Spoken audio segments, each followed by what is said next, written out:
At alam natin na pwedeng maapektuhan to. Alam natin yun. Fake wedding ni Maine Mendoza at Arjo Ataide ibinulgar ni Sylvia Sanchez.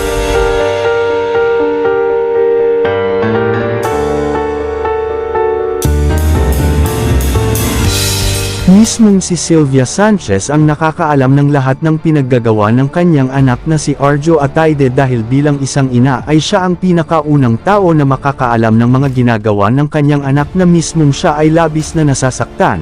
Ayon kasi sa mga malalapit na kaibigan nito ay tila matagal nang may alam si Sylvia sa pinaggagawa ng anak at sadyang inilihim na niya lamang daw ito sapagkat para sa kanya ay haantong din naman sa totoong kasal ang magiging kapalaran ng kanyang anak at ng actress na si Maine Mendoza. Tila nakonsensya na daw di umano ito sa mga pinaggagawa ng kanyang anak at siya na mismo ang gumawa ng paraan upang maitama ang lahat. Ang pagtake ng kasal ni Maine at Arjo ay sadyang pinag-uusapan nga sa ngayon sa iba't ibang social media platforms na mismong sila lang ang makakasagot nito.